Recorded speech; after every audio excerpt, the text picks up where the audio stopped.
Hello, boys and girls. We are back with another exciting episode of the Horror Heathen YouTube channel and the South Jersey Horror Podcast.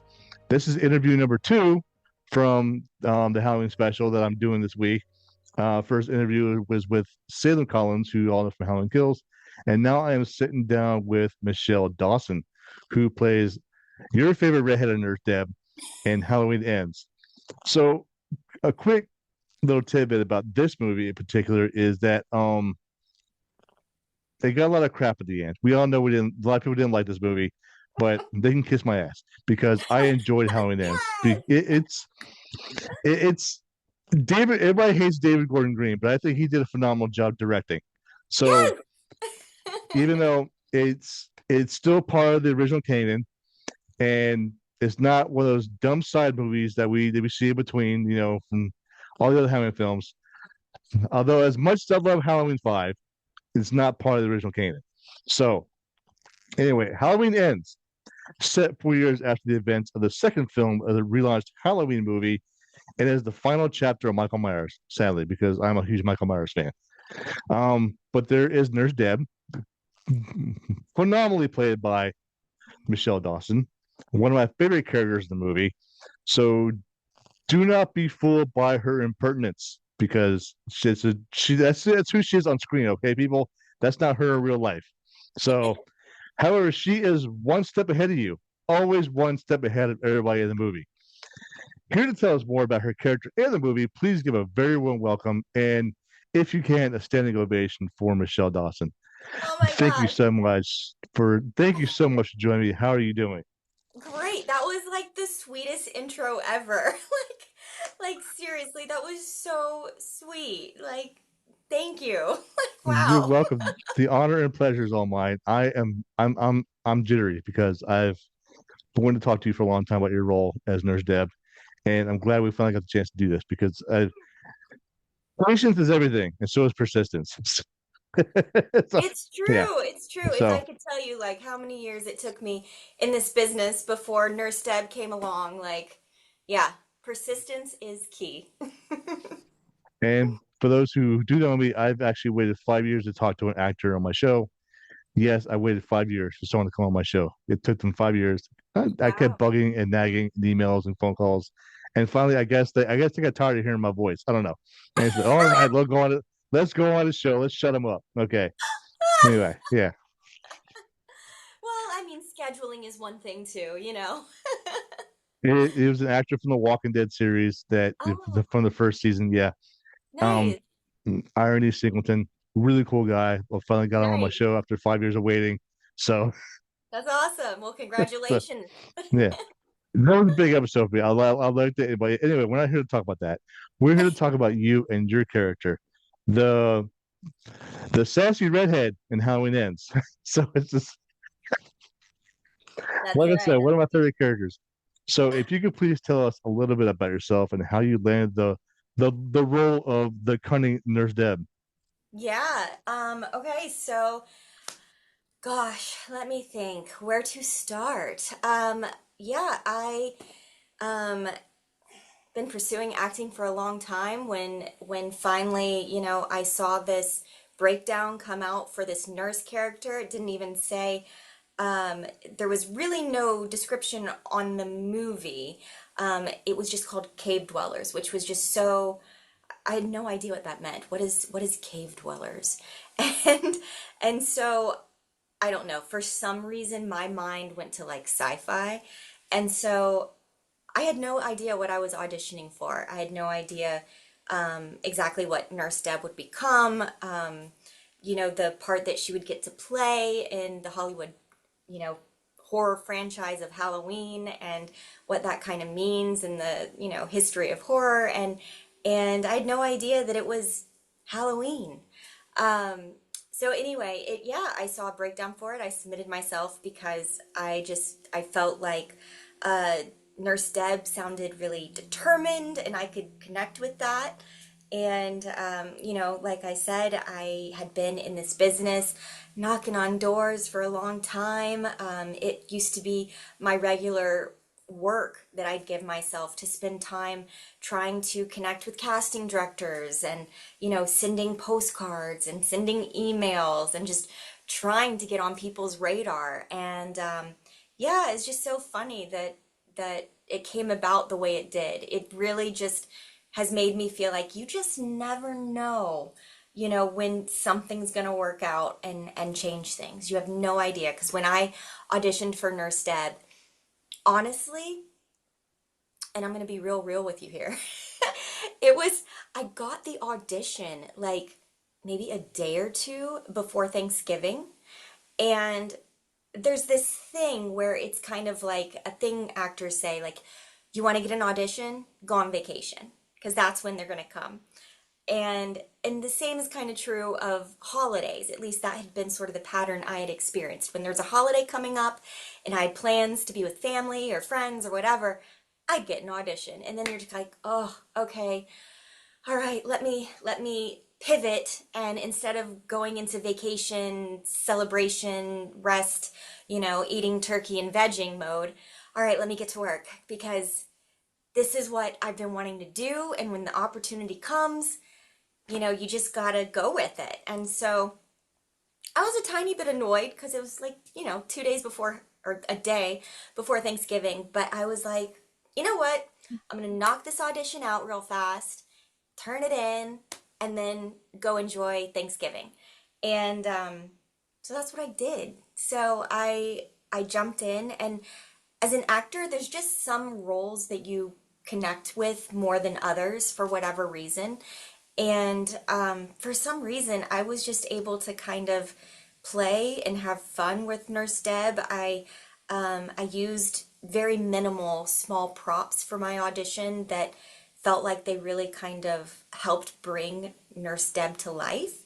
And I mean, that's the reason, I always wanted to become an actor. I wanted to play. I wanted to create characters and bring them to life in this imaginary world. And so that was kind of what the reward was for me of Nurse Deb, was that ability to play and have fun and be someone else. I'm gonna tell you the same thing I told Salem.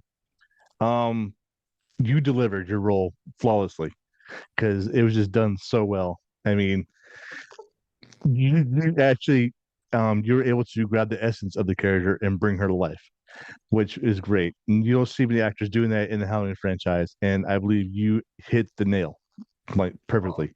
So it's just that's my opinion. I don't know if anyone else agrees with me. They can kiss my ass, but that's just my opinion.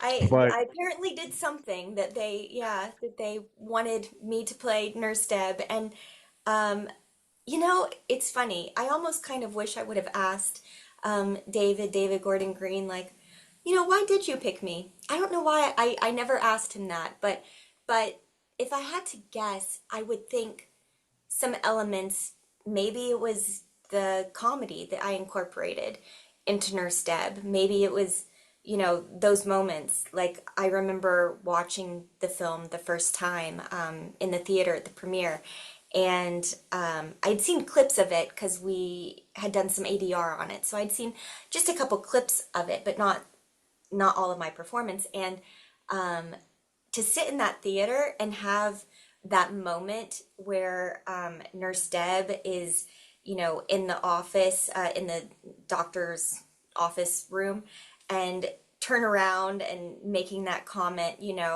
about, Laurie, and, stab with the needle, the knitting needle. And I just have this moment where I like stop, and it's so comedic. And to me, it just came so naturally. That day was so fun on set, and that scene was one of my favorites to film. I mean, honestly, all the scenes in that movie that I was in, I loved filming. I loved filming all of them. But that one in particular was just so much fun because I love comedy. When I started as an actor, I actually didn't start acting until I was in college. Like, it was something I had in the back of my mind, like, wow, I'd really like to be an actor. Maybe I watched too much TV growing up. I don't know. but but Yeah, I had watched a lot of sitcoms and things like that growing up and multicam comedies and um just always really enjoyed the pacing and timing of comedy. And it just felt like all of that I was able to kind of bring together my knowledge and learning and practice and studying and of comedy on a regular basis because like I'm in an acting group where we meet and we practice and we train. It's like our gym that I do on a regular basis every week, no matter what. I mean, every once in a while I don't partake, but most of the time I do. And it keeps you sharp. And I think it's things like that that when you have a moment, an audition, a time on set, like I did for Halloween Ends, I was able to show up. I was able to bring fun comedic moments because, yeah, sitting in that premiere and just having that moment where Nurse Deb turns around in the doctor's office and it just felt like the whole audience just started laughing. I don't know if there's 3,000 people in there or what, but there was just this moment and everyone gave a chuckle and I was like, that was cool. And so I don't know. Maybe it was that. Maybe that's what David saw that I was able to do that maybe other people didn't do with their versions of Nurse Deb. Because I'm sure there's other people that would have played Nurse Deb well, but different from me. And yeah, sorry, I'm rambling. Yeah, it's good. So to rewind it back a little bit, you mentioned how going on vacation, like do your stuff and go on vacation. So it's weird because before the July 4th weekend, um, I had found out that I made the top 100 podcasts of the United States for horror What? podcasts. Yeah, of the country. Congratulations! Thank you, thank you. I was That's like number 88, awesome. but I was like number 88 of 100, so that's okay. But Hey, you gotta celebrate every win, you know? I did, and I did, and sure as shit, I'm starting getting emails from agents say, "Hey, we want you to interview our client." With like endless emails That's going. I was like, "Hold it." fantastic. I couldn't keep up with them, so now I have to pick and choose who I want to talk to, Wow, which really sucks because I congratulations. thank you. So I try to be like biased, like not biased towards like who I want to talk to, but now I have to pick. Now I got to pick and choose, which really sucks. I feel Yeah. bad. So I mean, Well, I I want feel to. very special to have been chosen. So cause I feel bad because I want to talk to everybody, but I can't. I got to pick and choose now, according to my schedule. It's a good problem Anyway, to have, right? I it's not. I guess I don't know. I can't really say it's a good problem, but it's a problem. It's an inner struggle. So I need to hire a manager. Damn it. That's funny. Anyway, you being in the final story of Halloween, how does that feel? So cool. I mean, it's that simple. It's so cool. I mean, yeah, uh, everyone knows Halloween. So to be able to, as an actor, um, be able to say that you're a part of something that people go, oh yeah, I've heard of that, even if they've never, maybe they saw one at one point in their life, but they know what it is. And then, for the fans, and I feel like for me, I've kind of been learning that I really just want to do whatever I do for the fans, you know? Yeah. And I feel like Halloween has such a wonderful, loyal fan base, and I have enjoyed talking to every every fan, every podcaster. Um, when I got the opportunity to go to the Halloween convention in 2022, I the fans who came up and met me were so lovely. And so to be able to be a part of something that people are so passionate about, people are so interested in, yeah, it's hard to describe that feeling because it feels I really feel just so grateful for the opportunity to have been a part of that movie. Yeah. Well, I'm one of those super fans, by the way, if you haven't noticed. Get that away. All the Michael Myers stuff behind me. So Yeah, yes. maybe the Michael Myers in the background maybe was just a subtle giveaway. I am a huge Michael Myers nerd. I know all the lore, I know all the backstories, all the fan theories, I and love that. almost every character memorized. Almost every character memorized. That's So amazing. So, and people come to me and ask me questions about Michael Myers, and I get into the one of the most ridiculous arguments with people about the film, about the franchise. I do, and I just want I'm sorry, people. There's times I'm gonna slap you because you get your stuff wrong, but it's just how it is. So, I love that. It's like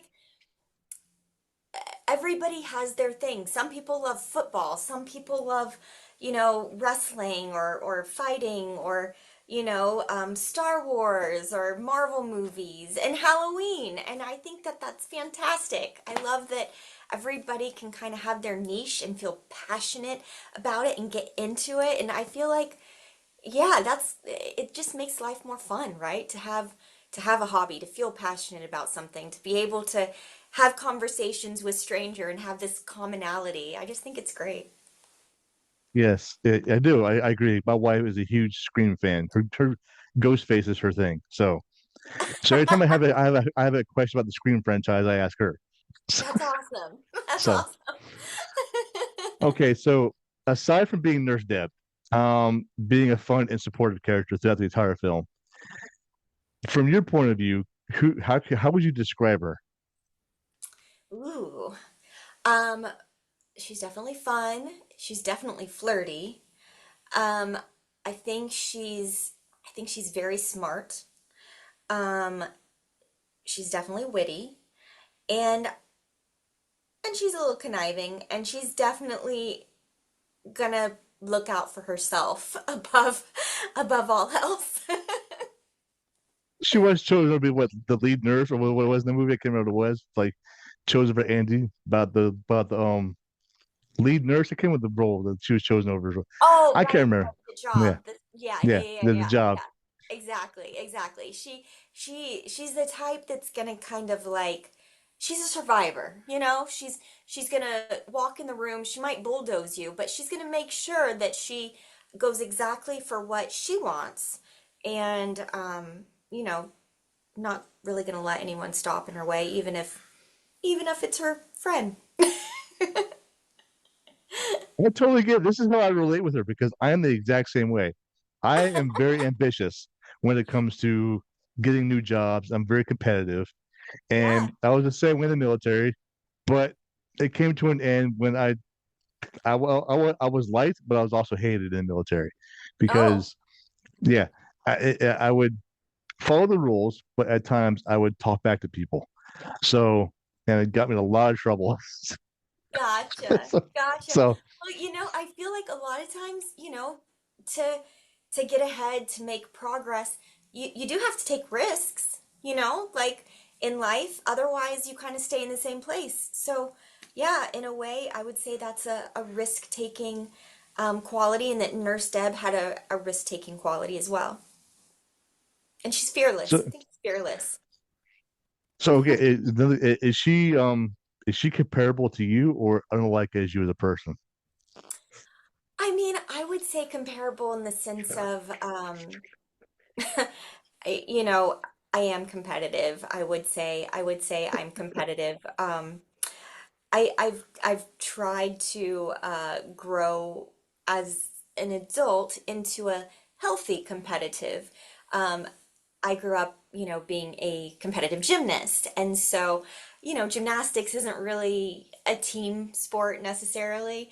And so, you're focused on yourself, your own individual performance. And I feel like a lot of that is kind of how Michelle is. I try to focus on my lane, stay in my lane, but at the same time, I'm aware of the competition. So it's like, yes, you're doing your best, just like as a gymnast, when you're on the beam, you're not necessarily thinking about, someone else's routine before yours. You're in the moment, you're just trying to do your best and perform, but at the same time, before you get on that beam and afterwards, you do want to do better than the other performers, right? And I think a healthy amount of that is good, And so I would say competitive. That's something Nurse Deb and I share, and determined. Um, yeah, I would say when I have my mind set on something, I usually try my best to make that happen. So I usually do try to find a will and a way. So yeah. And you got to have both. So, Yeah. in order to get ahead in life, you have to have both. And determination is definitely one of my biggest things in the world. So, it's just, it's how you have to get ahead in life somehow. You need Yeah. determination. You need to have Yeah. ambition. You Yes, have to definitely. be competitive. And if that means, drop kicking someone on the way to get reality, then do it by all means. I mean, or clothesline somebody. My job, motherfucker. Anyway, it's just you got to do some shit. You got to do some crazy stuff to get ahead in life. Like me, in order to get promoted in my field of work, I had to make the solid choice to move to the West Coast for a while in Okay. order to build up my career. And Yeah. as I'm sorry, people, but I hate the West Coast. I really hate it. I mean, just it just wasn't for me. Okay, and then I did that job for a while. Then I got picked up for another. I applied for another job, which was another promotion. And I moved back home to New Jersey. So, like I said, you gotta take risks. It's Yeah, you got to what you gotta exactly. do. So, Exactly. anyway, Exactly. okay. So more into your character. Did you put any of yourself into Nurse Deb, or did you follow the script? I would say that every role I do has a little spice of me in some way. Um, whether it's a mannerism or uh yeah, but yeah, so I would say there's a sprinkle of me. Like I mentioned, I have a lot of comedic moments in my life, and so I think that comedy is something that I just naturally enjoy and gravitate towards, and so I think a lot of the comedic elements of Nurse Deb were sprinkles of Michelle coming out, and then and Okay. screaming and screaming. I can scream, so. So, yeah, I do get scared easily, and so it was super easy to be scared of seeing Michael Myers coming at Michelle and Nurse Deb. Which leads me to my next question. I'm glad you mentioned that. I really do. I am. So your death is, like I said, I'm a super nerd. Your death is an iconic death because everyone knows the way Nurse Dead died is replicated from the 1978 film, like exactly Yes. to a T. And I was so excited, not to see you die, but to see that scene. I mean, because I knew what was coming, and I was cheering in the theater, and everyone was just looking at me like, "What is wrong with this guy?" And I was like, because I was with my friend, I was like, "Just wait for it, wait for it. It's gonna happen," and it happened. And because I knew it was coming, Mhm. so how did it feel to be killed by Michael Myers and knowing that that reference was put into the movie? Oh, the death itself was was one thing in that it was already cool and already fun, and I had a blast doing it. But then the fact that it's referencing the original, which is so iconic, just adds an extra layer of I just feel so honored to have been able to play Nurse Deb and be connected and have this role that connects to the original. And yeah, I loved every moment of it. Filming, so we filmed that scene.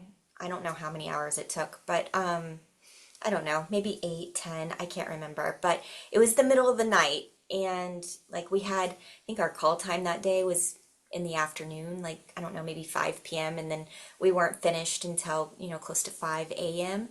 And yeah, it was so cool. It was like when I got to film that, myself and James Drew Courtney, obviously who plays Michael Myers, like I got to be the star of like the set in that moment, like for that night. And it was so cool. We choreographed things and I felt very comfortable with everything, very confident. I had a fantastic stunt coordinator who was there making sure everything was cool and safe, and he's fantastic. Corey, I love him, he's great. And yeah, and it all felt so easy and natural in a way because, well, like I said, I do scare easily. So it's not that that was anything difficult anyone had to get out of me. It just naturally came. And, because he's so big, and the mask is so scary. So it was all super easy breezy. And then also, there was a physical element to it. But I'm sure you've reached out to me on Instagram, you've seen my Instagram. I'm a very physical person. I always have been. I did gymnastics, as I mentioned, when I was a kid for 10 years. That used to be a large part of my identity, and it wasn't until I stopped that when I was 18 that I started acting in college and wanted to pursue that. But I also still do acrobatics, and I do partnered acrobatics, and it's my fun hobby that I get to do. I get to do an audition or something and then let it go and go train some acrobatics and have fun, and it's my release. But yeah, so there was the physical element as well, that came into play, of course, and to make that scene happen and look so seamless. And so for me as an actor, um, it was a huge, gosh, like bucket wish list sort of thing that I didn't even know I wanted, that I'm so grateful to have had. Very good, elaborate answer. I love it. So what Funko needs to do now is your kill scene on a Funko version. Because I'm not sure if you're familiar with Funko, they have movie scenes now for horror movies or whatever. And so what they need to do is have a Nurse Deb kill scene for a Funko Pop. That would be great. Or turn you into a Funko Pop. I mean, I don't it's even know not what that is, hard. but I'm very curious now. Okay, Funko Pops. Oh, that would be cool. So you can get yourself Funko. I did. I mean, that's right here. So Oh, cool. That's awesome. yeah. So you reach out to somebody and have a Nurse Deb Funko Pop. I would be the first one to buy it to add to my rest of Okay. my Halloween add the rest of my Halloween stuff back here. So Oh, I love that. What a great idea. Thank you. yeah. So if Michael Myers were to actually show up to your house, would you hide, run, or fight? Um, Me, Michelle? Either one of you, either your character or you. Well, I mean, we obviously saw what Nurse Deb did. I would say my response would be I would mm, probably hide. I think. I imagine I wouldn't be. Oh, it's so hard. I feel like I could potentially be frozen in fright and not knowing what to do. I would imagine that hiding would probably be my go-to. Yeah. Okay, fair enough. I if you were to show up at my house, I'd probably give a big giant hug. Like, hey, you finally made it. Yes. I'm such a huge fan. Come here. Anyway, he like, get off me, And dude. I'm he'd here be to kill like, you, not give you a hug. "Oh." Okay, so a question that I need your opinion on, and you're the first person to ask this out of all the actresses I've asked and I've interviewed for the Halloween franchise. So it's just something that I came up with, and I have to know. Okay. So in the film, Laurie says, "I've said goodbye to my boogeyman, but the Mhm. truth is, evil doesn't die; it changes shape." So this acknowledges the end of Michael Myers' physical presence, but introduces the idea that evil can take on new forms and persists. So, do you truly believe that the boogeyman is dead? Or really do you think it will continue on? That is the question, right? Um, I think he's dead. I think Lori won, and I think she did kill him. Um, but yes, are there other forms of evil in the world and yeah, but yeah, that line is very interesting. Because it does make you question, like changing shape, what does that mean? Or taking different forms, what does that mean? But, obviously he was also called the shape. So I think there's just so many, plays on words with that. I mean, it's such a well written line. So, but no, I think Michael Myers he's deceased. The reason I asked because, like I said, again, super nerd. So I read the whole lore about Michael Myers, and I don't know if you're familiar with Halloween 5, the Curse of Michael Myers, on how it's called the Curse of the Thorn. So essentially what it is, the theory is that he cannot die unless his whole entire family is dead. So Uh, if they would have kept that in the original canon, he'd still be alive because Laurie is still alive. And like I said, he just wants to kill people so he can die. He just wants to die. So he wants to be left alone and he wants to die. So, but the family line has to be just gone and erased in order for him to pass on. So if they would have kept that in the original canon, he'd still be alive. But you know what? Who knows? I mean, John Carver didn't write Halloween 5. I forgot who wrote it, which I cannot remember for the life of me. So anyway, it's just something that crossed my mind. And I had to ask your opinion. So yeah, yeah. I mean, I felt like they did such a great job with coming up with, his death with that grinder thing that yeah, it seems, I mean, I love your analysis with the whole family concept. That's great. Um, yeah, it's a great question. but in retrospect, there's no way you come back from a governor's dispenser questioner. So eh, so in theory, he's not coming back. Michael Myers is dead. But as in, the lore wise, he could still live on. Who knows? I mean, there's a lot of fan films still being made, which pisses me off. But people do it, they do what they got to do in order to get on with it. So anyway, that's all the questions I have. Thank you so much. You've been wonderful. And Oh, I have to ask you, is there anything coming up you want to talk about real quick with just the few minutes we have left? wow. Not yet. I have some things I'm hoping to be able to. I've got some things cooking in back burners, but we'll see. So hopefully I'll be able to say more later. But yeah, it's been so lovely chatting with you. I really appreciate like you being persistent and making this happen so we could chat today. This was great. Again, I am honored. I am pleasured. You are such a wonderful actress. Aw. Stay awesome, stay amazing, and keep that shit up. And I will definitely see you again on the big screen. Thank you. Thanks so much. Ladies and gentlemen, boys and girls, the wonderful, the talented, the beautiful Michele Dawson, who plays Nurse Deb in Halloween Ends. If you don't like the movie, kiss my ass and kiss her ass, okay? It's not going to happen. Yeah. Until next time, you all been wonderful. You have a wonderful evening, and I'll see you on social media. Take care. Thank you. You too.